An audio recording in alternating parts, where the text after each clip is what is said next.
26 सितंबर 2019। अस्सलाम वालेकुम मेरे दोस्तों, सजनों और बेलियों। मैं हूं इज़हार अहमद और वेलकम करता हूं आपको किचन गार्डनिंग चैनल पर। और उम्मीद भी रखता हूं कि आप सब लोग खैरियत से होंगे, फिटफाट होंगे, अच्छे से कामों में खूब अच्छे से बिज़ी होंगे। अगर तो आपके अंगूर की बेल को फ्रूट लग चुका है और आपने हार्वेस्ट कर लिया है, अब कोई भी अंगूर का गुच्छा नहीं लगा हुआ, तो आप अपनी बेल को हार्ड प्रून कर सकते हैं। मतलब पौधे की कटाई छटाई करने का टाइम शुरू हो चुका है, क्योंकि अभी से हम पौधों की कटाई करेंगे तो सर्दी ख़त्म होने के बाद में जो फ्रूटिंग शुरू होगी वो अच्छे अंदाज से शुरू होगी। अंगूर की बेल की उम्र तकरीबन 2 साल हो तो उसको फ्रूटिंग शुरू हो जाती है, लेकिन पहले 3 साल फ्रूटिंग नहीं ली जाती। मतलब अगर कोई फ्रूट लगता भी है तो उसको तोड़ दिया जाता है, ताकि बेल की हेल्थ अच्छी हो और लॉन्ग लाइफ के लिए हम उससे फ्रूटिंग ले सकें।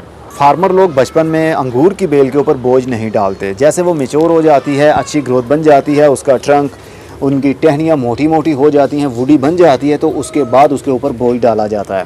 तब वो फ्रूटिंग भी अच्छी करती है और फ्रूट का साइज़ भी अच्छा होता है और लॉन्ग टाइम के लिए वो फ्रूटिंग करती है। लेकिन हम घरों वाले जिन्होंने घर के अंदर बेलें लगाई होती हैं, वो ये चीज़ समझते नहीं हैं। वो समझते हैं कि पौधे की जितनी ज़्यादा ग्रोथ होगी उतनी ज़्यादा उसको फ्रूटिंग भी होगी, जितनी ज़्यादा टहनियाँ होंगी, जितने ज़्यादा पत्ते होंगे, पौधे की ग्रोथ उतनी अच्छी होगी और साथ में उसको उतने ही अंगूर लगेंगे। लेकिन ये बातें फार्मर लोगों से बिल्कुल हटके है। कमर्शियल फार्मिंग में कभी भी वो बेल को इतना बड़ा लंबा चौड़ा नहीं होने देते। वो बेल को 12 से 20 फुट के बीच में ही रखते हैं, इससे ज़्यादा लंबा नहीं होने देते और ना ही उसकी ज़्यादा ब्रांचेस आने देते हैं। जैसे कि अभी आपको दिख रहा है, ये इसकी 3 से 4 ब्रांचेस हैं और ऊपर जाकर और भी गुच्छा बन जाता है ब्रांचेस का। तो इस तरह ये बेल काफ़ी बुशी बन जाती है। पत्तों तक खुराक पहुंचने के लिए मुख्तलिफ टहनियों की ज़रूरत पड़ती है, वहीं से वाटर फ्लो बढ़ता है और हर पत्ते में वो खुराक पहुंचती है। लेकिन अगर वही ब्रांचेस कम होंगी तो ज़रा सोचिए, पौधे की ग्रोथ भी अच्छी रहेगी और जल्दी वो फ्लावरिंग और फ्रूटिंग पर भी आएगा। जो एनर्जी वेस्ट होनी है पत्तों में और टहनियों में, वही एनर्जी जाएगी आपके पौधे के फूलों में और उसके बाद में उसके अंदर फ्रूटिंग होना भी शुरू हो जाएगी।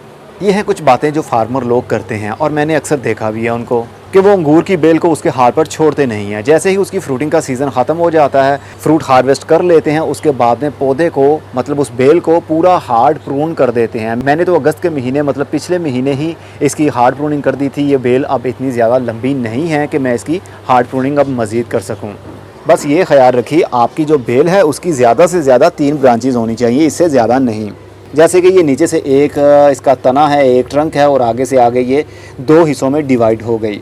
ये दोनों ब्रांचेस को हम लेकर चलेंगे। पिछले महीने काफ़ी सारी ब्रांचेस थी, यहाँ से भी एक मोटी ब्रांच निकल रही थी जो कि काफ़ी लंबी हो गई थी और ऊपर से भी काफ़ी ऐसी ब्रांचेस थी जिनको मैंने कट कर दिया था। हार्ड प्रून का मतलब होता है पौधे को ज़्यादा काट देना, मतलब पौधे को छोटे से छोटा करना। तो अब इस बेल की हाइट तकरीबन होगी 15 फुट। अब सिर्फ 3 ब्रांचेस को ही मैं लेकर चल रहा हूँ और 3 ब्रांचेस के आगे फर्दर कितनी सारी ब्रांचेस बन जाती हैं, लेकिन मैंने उनको भी काट दिया ताकि मुझे फ्रूटिंग अच्छी मिल सके इनसे। फ़िलहाल के लिए इसने फ्रूटिंग तो नहीं की है। अब जो है ये इसको इस बार फरवरी के महीने में इसको पूरे 2 साल हो जाएंगे मेरे पास, तो इस सीज़न फ्रूटिंग होने के चांसेस भी ज़्यादा हैं। अगर इसको फ्रूटिंग हुई तो मैं इसको काटूंगा नहीं, क्योंकि दिल ही नहीं चाहता कि फ्रूट लगा हो और हम उसको काट दें, क्योंकि हमने कौन सा इसको कमर्शियल लेवल के ऊपर बेचना है या सेल करना हो। हमारे अंगूर की बेल को एक गुच्छा भी लग जाए तो हमें वही बहुत खुशी मिलती है, खाने की बात तो बहुत दूर की है। तो उम्मीद तो है कि इस बार इसको फ्रूटिंग शुरू हो जाएगी। प्रूनिंग करें या ना करें, जैसे जैसे अब आगे वाले मौसम आते जाएंगे, मतलब कि अब पतझड़ का मौसम भी शुरू होगा, सितंबर का एंड होने को है। पत्तों में देख सकते हैं अब बर्निंग आना शुरू हो रही है, ब्राउन हो रहे हैं पत्ते। आहिस्ता आहिस्ता से ये सारे पत्ते ही ब्राउन हो जाएंगे और उसके बाद में जड़ जाएंगे। दिसंबर के महीने में कंप्लीट इसके पत्ते घिर जाएंगे और सिर्फ टहनियाँ ही देखने में मिलेंगी आपको। कुछ फार्मर लोग मौसम के हिसाब से दिसंबर के महीने में भी प्रूनिंग करते हैं, लेकिन घरों वालों के ऊपर कोई पाबंदी नहीं है, आप अभी से कर सकते हैं इसकी प्रूनिंग। अगर आपके पौधे को, आपकी बेल को फ्रूटिंग हो गई है, अंगूर आपने उतार लिए हैं, तो पौधे की हार्ड प्रूनिंग कर दें, ताकि दिसंबर का महीना शुरू होने के बाद में बेल को जगह जगह पर फ्लावरिंग हो और फ्रूटिंग भी शुरू हो जाए, तो बहुत सारे अंगूर के गुच्छे भी लग जाएंगे।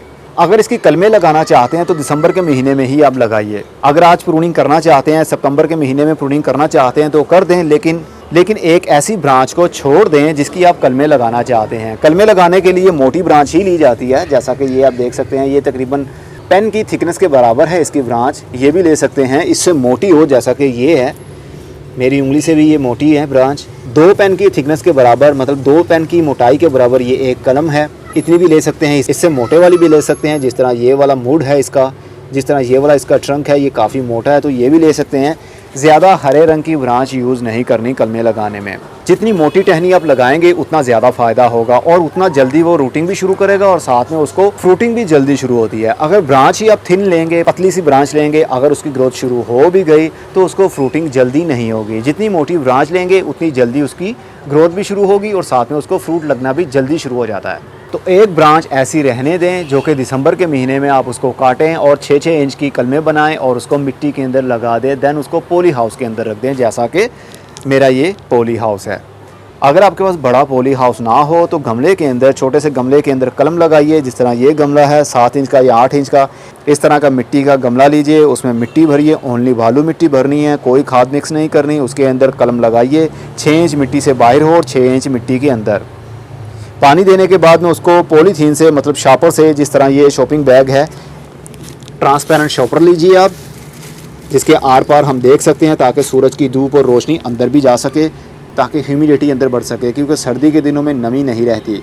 तो ऊपर चढ़ाकर इस गमले के साथ उसको बांध दीजिए ताकि हवा इन आउट ना हो सके। तो जैसे ही फरवरी का महीना आएगा उसकी जगह जगह से बडिंग शुरू हो जाएगी और रूटिंग भी शुरू हो जाएगी उसकी, और फरवरी के एंड में आप उसका शॉपर रिमूव कर दीजिएगा। मैं कोशिश करूंगा कलम लगाने के ऊपर वीडियो बनाऊं, कोई ना कोई ऐसी ब्रांच मैं यहाँ से ढूंढ ही लूँगा, क्योंकि ये भी काफ़ी थिक ब्रांच है, मोटी है, ब्राउन है। इसकी मैं भी कटिंग लगाऊंगा और उसके ऊपर वीडियो भी बनाऊंगा कि कैसे हमने ये करना है। तो आप भी प्रूनिंग कर दीजिए ताकि आने वाले मौसम में आपकी बेल तैयार हो सके फ्रूटिंग करने के लिए। अगर आप शेड बनाना चाहते हैं अंगूर की बेल का तो फिर आप कोई भी प्रूनिंग ना करें। आपका फोकस होना चाहिए सिर्फ पौधे की ग्रोथ के ऊपर, ना कि फ्रूटिंग के ऊपर।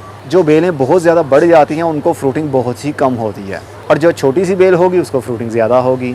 अब मैं चलता हूँ, खुदा हाफिज़, good bye, see you and tata, और अपना बहुत सा ख्याल रखिएगा।